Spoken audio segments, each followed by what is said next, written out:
कश्मीर में सियासी हलचल तेज हो गई है। रिजर्वेशन नीति को लेकर होने वाले छात्र प्रदर्शन से पहले कई बड़े नेताओं को हाउस अरेस्ट कर दिया गया। प्रदर्शन से जम्मू कश्मीर में कानून व्यवस्था बिगड़ने का शक था, इसलिए यह फैसला लिया गया, जबकि नेताओं का आरोप है कि लोकतांत्रिक आवाज को दबाया जा रहा है। यह रिपोर्ट देखिए।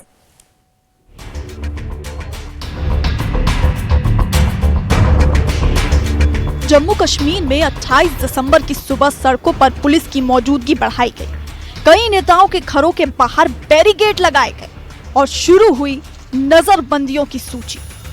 आरक्षण नीति में बदलाव की मांग को लेकर छात्रों के शांतिपूर्ण धरने से पहले बड़े नेताओं को घरों में ही रोक दिया गया, ताकि वो श्रीनगर में होने वाले प्रदर्शन में शामिल ना हो। नजरबंद किए गए नेताओं में सबसे जाना माना नाम है नेशनल कॉन्फ्रेंस के सांसद आगा सैयद रुहुल्ला मेहदी का, जिन्हें बडगाम स्थित घर में नजरबंद किया गया। घर के बाहर भारी पुलिस बल तैनात कर दिया गया। आगा रुहुल्ला पोलो व्यू के पास पार्क में धरने पर बैठने वाले थे, लेकिन इससे पहले ही हाउस अरेस्ट का फरमान सुना दिया गया। तो कुछ स्टूडेंट्स हमारे आज डिटेन किए गए। हॉस्टल्स में पुलिस गई, जो वार्डन्स को कहा गया कि संडे को भी अटेंडेंस की जाए स्टूडेंट्स की।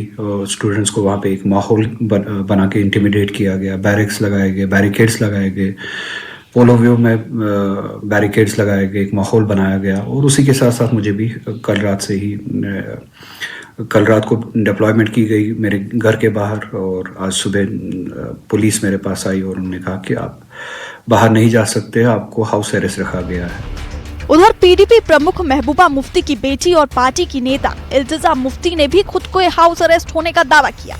उन्होंने सोशल मीडिया पर घर के बाहर कटीले तार और तैनात महिला पुलिस की तस्वीरें साझा की। इल्तिजा ने सवाल उठाया कि ये किस आधार पर किया गया है और इसे नए कश्मीर की नई नॉर्मल बताया। उनका आरोप है कि सरकार आलोचनात्मक आवाजों से डर रही है। नेशनल कॉन्फ्रेंस के वरिष्ठ नेता शेख बशीर अहमद ने एक अलग ही बात कही।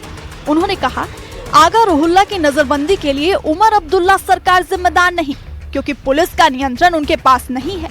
इसके साथ ही उन्होंने आंदोलन के तरीके पर सवाल उठाते हुए कहा, सड़क पर विरोध की जगह बातचीत से समाधान निकाला जा सकता है। जहाँ तक नज़रबंद करने का ताल्लुक है, ये तो सारे पावर्स एलजी के पास हैं। हम ना किसी को छोड़ सकते हैं, ना नज़रबंद कर सकते हैं। जहाँ तक उनके प्रोटेस्ट का ताल्लुक है, जब उन्होंने पहला प्रोटेस्ट कराया था लड़कों का कश्मीर में, तो उस वक्त हम समझते थे कि ठीक है, किसी भी चीज़ को उभारना, लोगों में ले जाना अच्छी बात है। हालांकि पार्टी के मंशूर के खिलाफ था, इसलिए कि कोई भी चीज़ टेबल पे हो सकती है, वो सड़क पे नहीं हो सकती। सड़क पे जो बात होती है वो टेबल पे नहीं होती। तो बहरहाल उसके बाद बड़ी पॉलिटिक्स हुई, और जिस इशू के ऊपर वो आज प्रोटेस्ट करने वाले थे या कहते थे प्रोटेस्ट करना है, उस पर जम्मू कश्मीर की गवर्नमेंट ने बाज़ाब्ता फैसला ले लिया है। तो अब जिस इशू के ऊपर वो बात कर रहे थे, उस इशू पे जब सब कमेटी बनी, सब कमेटी की रिपोर्ट कैबिनेट में गई, कैबिनेट ने फैसला लिया। अब इसका तो इंतजार करना चाहिए, उसके बाद ही क्या कहा जा सकता है कि ये दुरुस्त है कि ना दुरुस्त है। वहीं पीडीपी नेता आगा सैयद मुंतजर मेहदी ने आरक्षण मामले पर बयान दिया। उन्होंने कहा कि सरकार ने छात्रों के साथ धोखा किया है। छात्र इस धोखे के खिलाफ विरोध करना चाहते थे, अनुमति नहीं दी गई और नेताओं को नजरबंद कर दिया गया। उन्होंने कहा कि जो कानून नागरिकों के अधिकारों के लिए बना था, वही गलत तरीके से लागू हो रहा है। ये कानून कश्मीरियों के खिलाफ है और उनका अपमान करता है।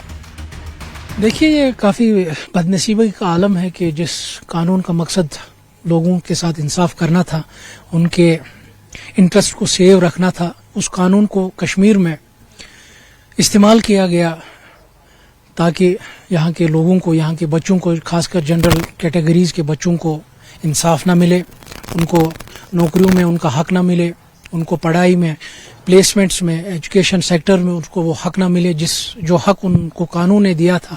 मेरे ख्याल से जिस कानून का मकसद लोगों के साथ इंसाफ करना था, मगर यहाँ पर उस कानून को इस्तेमाल किया गया। कश्मीरी स्पीकिंग कम्युनिटी के खिलाफ उस कानून का इस्तेमाल किया गया, उनको जलील करने के लिए, उनको खार करने के लिए। यही इस कानून का मकसद था। इसके खिलाफ बच्चे काफी साल से, जब से ये कानून आया, सरापा एहतजाज है कि हमारे साथ नाइंसाफी हो रही है, हमें अंधेरे की तरफ धकेला जा रहा है।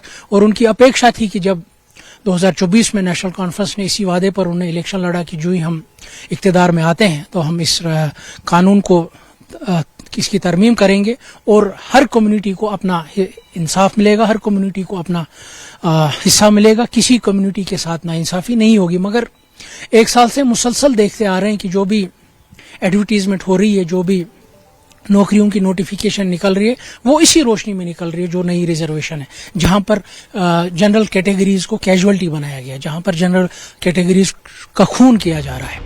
इसी बीच आरक्षण नीति को लेकर छात्रों की मांग साफ है, ट्रांसपेरेंसी, समान अवसर और रिपोर्ट को सार्वजनिक करने की अपील। पीडीपी नेता वहीदुर रहमान पर्रा ने भी सोशल मीडिया पर लिखा, आरक्षण मुद्दा हमारे युवाओं के भविष्य का सवाल बन चुका है। उन्होंने कहा, सरकार 1 साल से भी अधिक समय से इस मुद्दे को सुलझाने में नाकाम रही है, जिससे युवाओं की अनिश्चितता और बढ़ी है।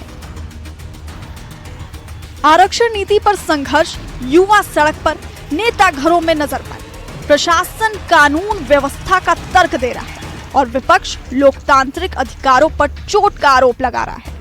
सवाल वही, क्या सवाल पूछना अब खतरनाक हो गया है या फिर व्यवस्था के लिए एहतियात जरूरी है? जवाब जो भी हो, बहस अभी जारी है। Bureau report, news 18।